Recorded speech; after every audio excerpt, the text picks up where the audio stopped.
अस्सलाम वालेकुम दोस्तों, खुशामदीद है किस्से माजी उर्दू में। मैं हूं शुआइब और यहाँ हम आपको ले जाते हैं गुजरे हुए वाक़यात। एक छोटे से राज्य में एक बहुत ही नेक दिल और इंसाफ पसंद बादशाह रहता था। उसकी रियासत भले ही बहुत बड़ी नहीं थी, लेकिन वहां के लोग खुशहाल थे, क्योंकि उनका बादशाह अपनी राया के दुख दर्द को अपना दुख समझता था। खुदा ने उसे सिर्फ एक बेटा दिया था, जिसका नाम शहजादा behzad था। शहजादा behzad बहुत ही सुंदर, हंसमुख और समझदार लड़का था।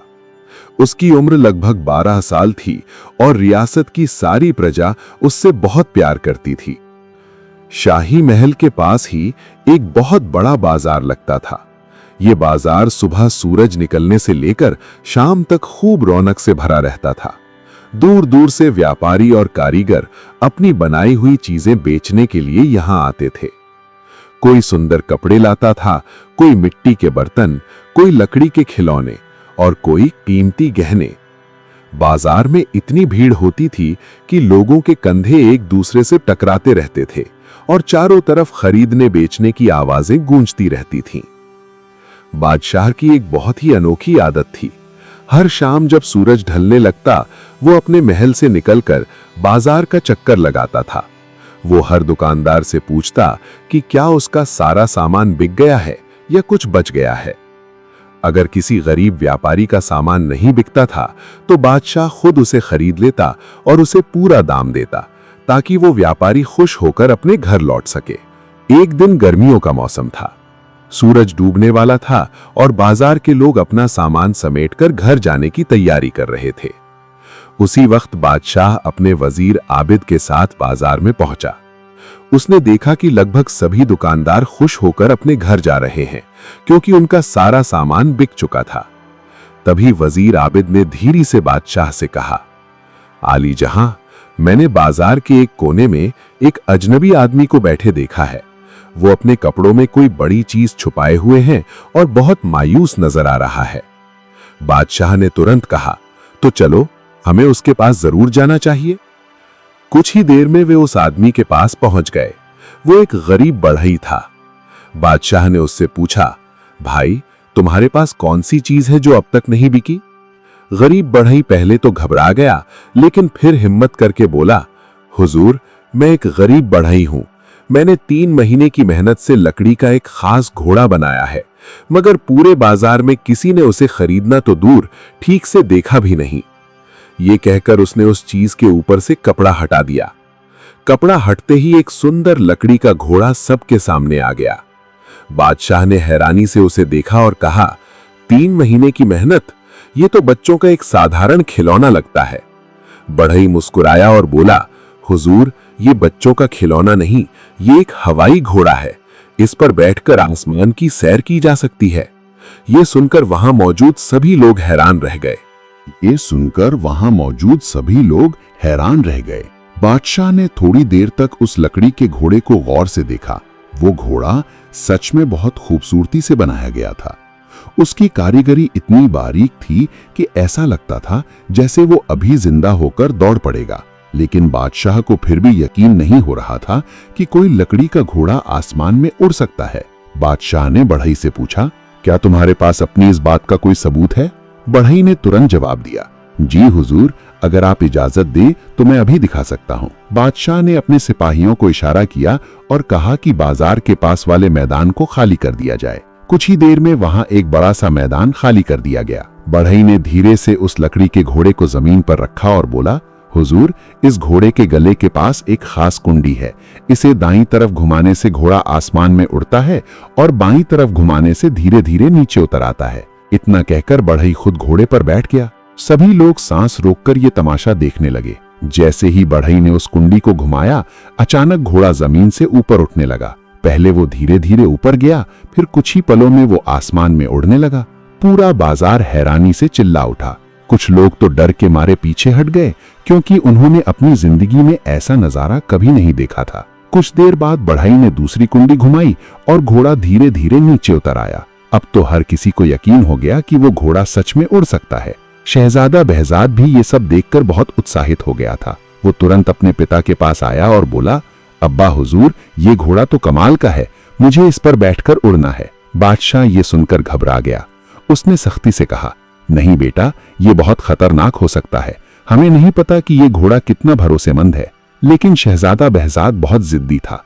उसने फिर कहा, अब्बा हुजूर, मैं सिर्फ थोड़ा सा उड़कर वापस आ जाऊंगा। वजीर आबिद ने भी बादशाह से कहा, आली जहां, अगर बढ़ई पहले खुद उड़कर सुरक्षित वापस आ गया है तो शायद शहजादे को भी मौका दिया जा सकता है।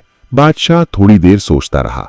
आखिरकार उसने बढ़ई को बुलाकर कहा, अगर मेरे बेटे को कुछ हुआ तो तुम्हें इसकी सजा जरूर मिलेगी। बढ़ई ने झुककर कहा, हुजूर, आप बिल्कुल चिंता न करें।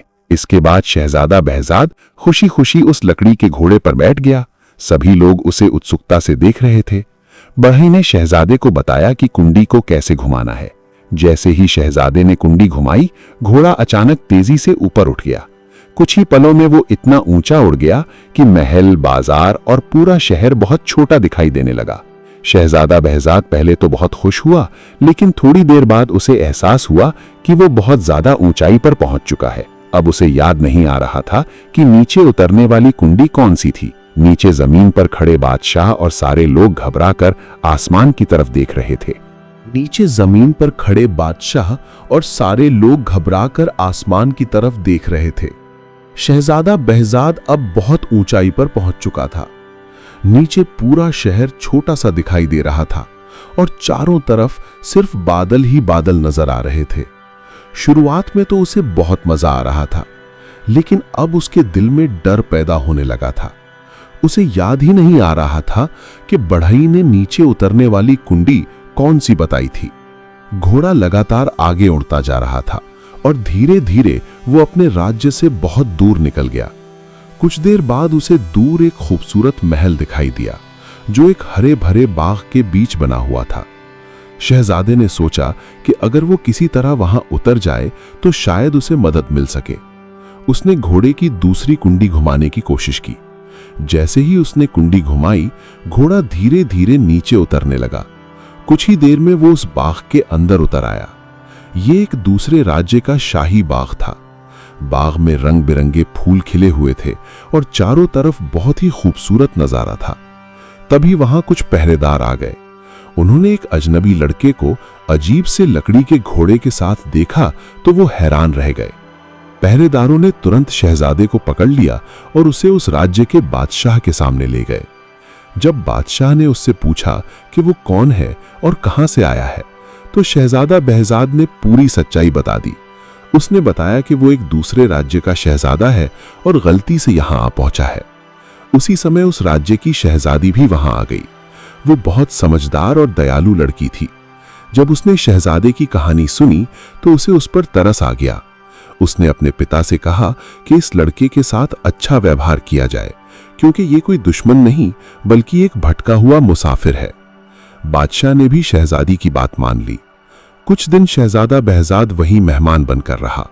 उस दौरान उसकी और शहजादी की अच्छी दोस्ती हो गई, लेकिन शहजादा अपने पिता और अपने राज्य को बहुत याद कर रहा था। एक दिन उसने फैसला किया कि अब उसे वापस अपने घर लौट जाना चाहिए। शहजादी ने उसकी मदद की और उसे रास्ते के लिए जरूरी चीजें दी। इसके बाद शहजादा फिर से उस लकड़ी के घोड़े पर बैठ गया। इस बार उसे अच्छी तरह याद था कि कौन सी कुंडी उड़ने के लिए है और कौन सी उतरने के लिए। कुछ ही पलों में घोड़ा फिर से आसमान में उड़ने लगा। लंबे सफर के बाद आखिरकार वो अपने राज्य पहुंच गया। जब महल के लोगों ने शहजादे को वापस आते देखा तो खुशी से चिल्ला उठे। बादशाह भी अपने बेटे को देखकर बहुत खुश हुआ। उसने उसे गले से लगा लिया और अल्लाह का शुक्र अदा किया कि उसका बेटा सुरक्षित वापस आ गया।